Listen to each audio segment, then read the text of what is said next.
اس نے کہا کہ اے بلعم بن باورا تجھ پر افسوس ہے، تو کہاں اور کدھر جا رہا ہے؟ دیکھ میرے آگے فرشتے ہیں جو میرا راستہ روکتے ہیں اور میرا منہ موڑ کر مجھے پیچھے دھکیلتے ہیں۔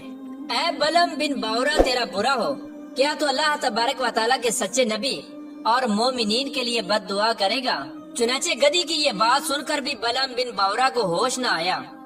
اور وہ اسی طرح دولت کے لالچ میں حضرت موسیٰ علیہ السلام کے خلاف بد دعا کرنے کے لیے آگے بڑھتا رہا، یہاں تک کہ یہ شخص حسبان نامی پہاڑ پر چڑھ گیا اور بلندی پر کھڑا ہو کر حضرت موسیٰ علیہ السلام کے لشکر کو دیکھنے لگا۔ چنانچہ اس وقت بلعم بن باورا نے مال و دولت کے لالچ میں آ کر حضرت موسیٰ علیہ السلام کے لیے بد دعا کرنا شروع کر دی، لیکن اللہ تبارک و تعالیٰ کی قدرت سے ایسا ہوا کہ وہ شخص حضرت موسیٰ علیہ السلام کے لیے بد دعا کرتا مگر اس کی زبان پر اس کی قوم کے لیے بد دعا جاری ہو جاتی۔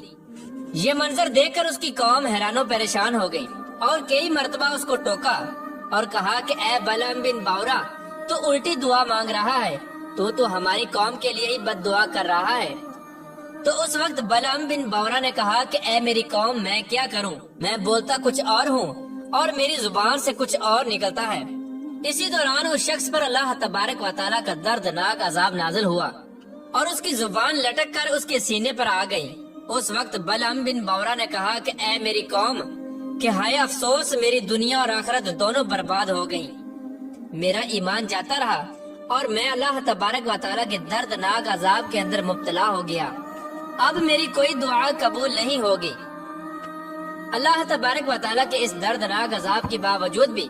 اس کے دل سے مال و دولت کا لالچ نہ نکلا۔ چنانچہ اس وقت بلعم بن باورا اپنے لوگوں سے کہنے لگا کہ میں تم لوگوں کو ایسا کام بتاتا ہوں جس کے کرنے سے تم حضرت موسیٰ علیہ السلام کے لشکر کو شکست دے سکتے ہو۔ بلعم بن باورا نے اپنی قوم کے لوگوں سے کہا کہ تم لوگ ہزاروں خوبصورت لڑکیوں کو زیب و زینت سے آراستہ کرو اور زیورات پہنا کر حضرت موسیٰ علیہ السلام کے لشکر میں بھیج دو۔ اگر حضرت موسیٰ علیہ السلام کے لشکر میں سے ایک آدمی بھی زنا کے اندر مبتلا ہو گیا تو حضرت موسیٰ علیہ السلام کا لشکر ضرور شکست کھائے گا۔ چنانچہ اس طرح بلعم بن باورا کی قوم نے اس کے بتائے ہوئے مکر و فریب کا جال بچھانا شروع کیا اور بہت ساری خوبصورت لڑکیوں کو تیار کر کے حضرت موسیٰ علیہ السلام کے لشکر میں بھیج دیا، یہاں تک کہ بنی اسرائیل کا ایک رئیس لڑکا ایک خوبصورت لڑکی کے حسن و جمال پر فریفتہ ہو گیا۔ اس لڑکے نے ایک لڑکی کو اپنی گود میں اٹھایا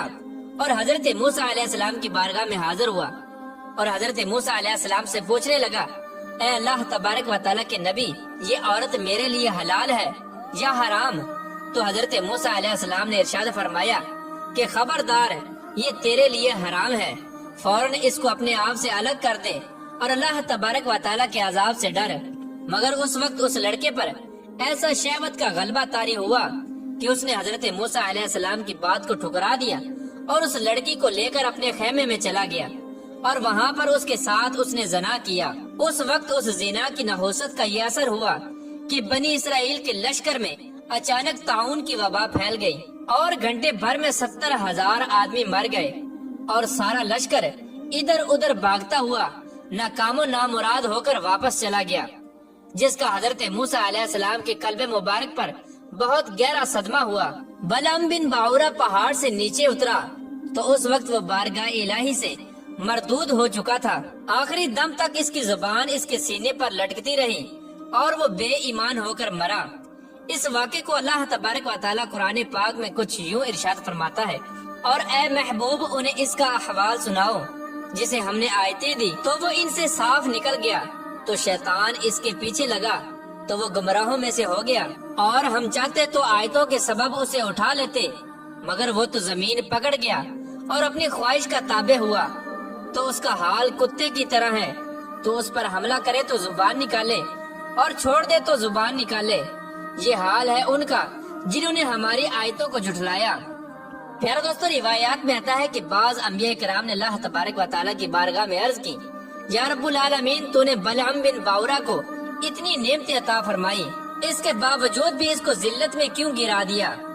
تو اللہ تبارک و تعالیٰ نے ارشاد فرمایا کہ بلعم بن باورا نے میری نعمتوں کا کبھی شکر ادا نہیں کیا، اگر یہ میری نعمتوں کا شکر ادا کرتا تو میں اس کو دونوں جہان میں اس طرح ذلیل و رسوا نہ کرتا۔ پیارے دوستو، اس واقعے سے معلوم ہوا کہ جو بھی اللہ تبارک و تعالیٰ کے نبی کا گستاخ ہو اور جس کے دل میں اللہ تبارک و تعالیٰ کے نبی کا ادب اور محبت نہ ہو، چاہے وہ کتنا ہی پرہیزگار اور متقی کیوں نہ ہو، وہ ہمیشہ بدبخت ہی رہتا ہے۔ اور اس واقعے سے یہ بھی معلوم ہوا